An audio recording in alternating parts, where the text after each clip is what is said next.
রঞ্জন ভট্টাচার্য বলছেন? বলছি বলছি তৃণমূল উল্লাসে মেতেছে 6-0 নির্বাচন শেষে 6-0, কি বলবেন?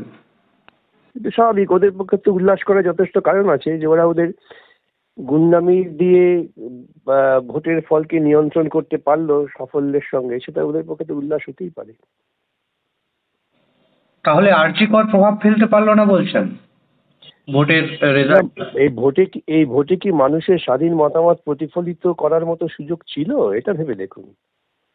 আপনারা যারা ভোট দেন তাদের কাছে গিয়ে নীরবে সমীক্ষা করুন, তাহলে দেখতে বুঝতে পারবেন যে কি ধরনের থ্রেট এবং কিভাবে তারা আদৌ ভোট দিতে পেরেছেন কিনা।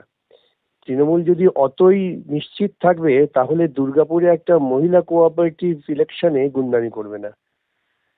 এটা মহিলা কোঅপারেটিভ ইলেকশনে যারা সংগঠিতভাবে গুন্ডামি করে ভোট বানচাল করতে পারে তারা কখনোই মানুষের স্বাধীন মতামতের উপর নির্ভর করে না। এবং এই 6টি উপনির্বাচন আর যাই বলুন না কেন, মানুষের ভোটারদের মানসিকতার কোনো প্রতিফলন নয়।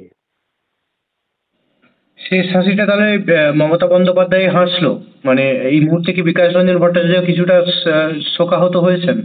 একদমই না, একদমই না। আমরা ভাবিনি যে ওদের গুন্ডামির সঙ্গে মোকাবিলা করে আমরা এই ভোটে জিতবো, এটা আমরা কখনোই ভাবিনি। বরং আমরা এটারই প্রমাণ করে দিলাম যে ওরা গুন্ডামি ছাড়া ভোটে জিততে পারে না। আপনারা দেখেছেন না উপনির্বাচনে কি কাণ্ড ঘটেছে, সে লক্ষ্য করেননি আপনারা?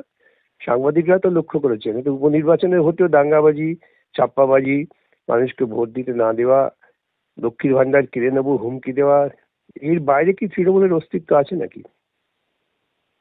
মানে এই মুহূর্তে অনেকে বলছে যে সোশ্যাল মিডিয়ার ওপর ভিত্তি করে বিরোধীরা টিকে আছে, যেখানে তৃণমূল কংগ্রেস বুথ স্তরে রাজনীতি করে, অনেকে বলছে।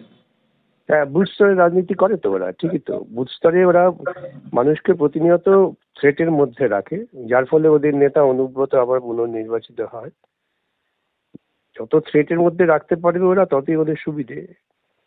কিন্তু ওরা বুঝতে পারছে না পাল্টা যখন হবে, কখন হবে এটা মানুষের বিস্ফোরণ সেটা আগে থেকে কেউ আগাম বলতে পারে না। কিন্তু যখন হবে তখন ওদের পালিয়ে যাওয়ার জায়গা থাকবে না। সামনেই দৃষ্টান্ত হচ্ছে শ্রীলঙ্কা। কিন্তু এই মুহূর্তে যারা সোশ্যাল মিডিয়ায় রাজনীতি করে মানে ভোটের রাজনীতি করতে চাইছে, সেটাকে কি বলবেন? সোশ্যাল মিডিয়ায় তো রাজনীতি হয় না, সোশ্যাল মিডিয়ায় মতামত প্রকাশ হয়, পারস্পরিক বিনিময় হয়। সোশ্যাল মিডিয়াতে কতজন মানুষের কাছে পৌঁছানো যায়। সুতরাং এটাও আরেক ধরনের প্রচার যে সোশ্যাল মিডিয়ার রাজনীতি।